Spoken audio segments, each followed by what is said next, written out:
Welcome to Suman TV. Kapu సామాజిక వర్గానికి సంబంధించిన కీలక నాయకుడు గోదావరి జిల్లాలో కాపు సామాజిక వర్గానికి, కాపు నాయకులకి, కాపు కార్యకర్తలకి కూడా చాలా దగ్గరగా ఉండే వ్యక్తి ముద్రగడ పద్మనాభం. ఇప్పుడు ఆయన జనసేనకు మద్దతు విరమించుకొని వైసీపీలో చేరిన నేపథ్యంలో ఆయన ప్రభావం ఎంతవరకు ఉంటుంది అనే దానికి సంబంధించే కాకినాడలో వివిధ పార్టీలు రకరకాల అంచనాలు అయితే వేసుకుంటున్నాయి. ప్రస్తుతం కాపు సామాజిక వర్గం ఓటు బ్యాంకును ఎంతవరకు ఆయన చీల్చగలుగుతారు, కాపు సామాజిక వర్గం ఓటు బ్యాంకు ప్రభావం కాకినాడలోని ఏ పార్టీల మీద పడే అవకాశం ఉంటుంది, కాకినాడతో పాటు పిఠాపురం నియోజకవర్గానికి సంబంధించి కానీ లేదంటే తూర్పుగోదావరి జిల్లా, ఉమ్మడి తూర్పుగోదావరి జిల్లాలకు సంబంధించి ఏ నియోజకవర్గాల మీద పడే అవకాశం ఉంటుంది అనేది ప్రధానంగా రాజకీయ పార్టీల్లో ఒక చర్చ అయితే మొదలైంది. ముద్రగడ పద్మనాభం అంటే ఒక కుల నాయకుడిగా, లేదంటే ఒక మాజీ మంత్రిగా, ఒక సీనియర్ రాజకీయ నాయకుడిగా, ఒక ఉద్యమకారుడిగా మంచి గుర్తింపు అయితే తెచ్చుకున్నారు. దాదాపుగా పిఠాపురంలో ఆయన ఒకప్పుడు గెలిచిన తర్వాత చాలా లాంగ్ గ్యాప్ అయితే తీసుకున్నారు.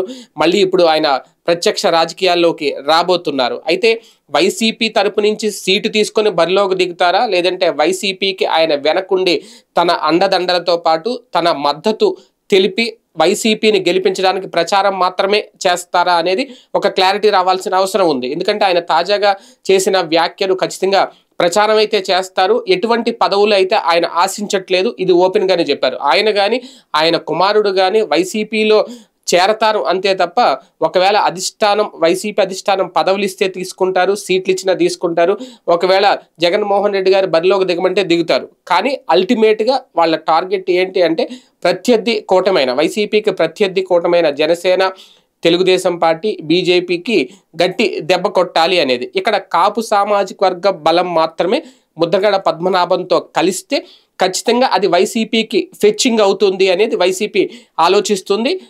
అలా చేసే ఆలోచనలో కూడా, అలా చేసే ప్రయత్నం కూడా ఆల్రెడీ ముద్రగడ పద్మనాభం మొదలు పెట్టేశారు. ఎందుకంటే కాకినాడ నియోజకవర్గాన్ని చూసుకుంటే రూరల్ నియోజకవర్గానికి సంబంధించి ఇప్పటికే అభ్యర్థిని కూడా ప్రకటించేశారు, పంతం నానాజీని.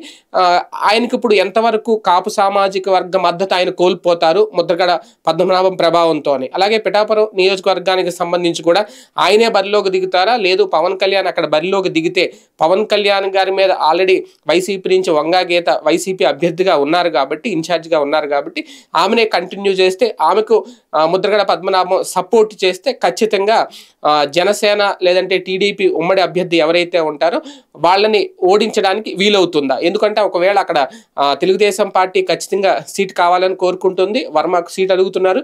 ఒకవేళ ఇవ్వని పక్షంలో ఆయన స్వతంత్ర అభ్యర్థిగా బరిలోకి దిగడానికి కూడా సిద్ధమవుతున్న నేపథ్యంలో ఖచ్చితంగా ముద్రగడ పద్మనాభం ఎఫెక్ట్ పిఠాపురం నియోజకవర్గం మీద ఉంటుంది అనేది. అలాగే కాకినాడ రూరల్ నియోజకవర్గంలో కూడా అక్కడ కురసాల కన్నబాబు ఆల్రెడీ వైసీపీ అభ్యర్థిగా ప్రస్తుతం సిట్టింగ్ ఎమ్మెల్యేగా ఉన్నారు, ఆయనే వైసీపీ అభ్యర్థిగా కంటిన్యూ అవుతారు కాబట్టి ఆయనకు కూడా ఈయన మద్దతు ఇస్తారు. ఆయన కూడా అదే సామాజిక వర్గానికి సంబంధించిన వ్యక్తి కాబట్టి ఖచ్చితంగా వైసీపీ కాపు అభ్యర్థులను ఈ తూర్పుగోదావరి జిల్లాకు సంబంధించి కొన్ని సెగ్మెంట్లలో బరిలోకి దింపడానికి కారణం ఖచ్చితంగా ముద్రగడ పద్మనాభం ఎఫెక్ట్ కొంతవరకు యాడ్ అవుతుంది. ఆయన ఎలాగా రాజకీయ ఉద్దండు, ఖచ్చితంగా ఆయనకు కూడా కొన్ని ఈక్వేషన్స్ ఉంటాయి, కొన్ని లెక్కలు ఉంటాయి అనేది. ఇప్పుడు ఇదే కాకినాడ రాజకీయాల్లో ఒక బలమైన చర్చ అయితే నడుస్తుంది.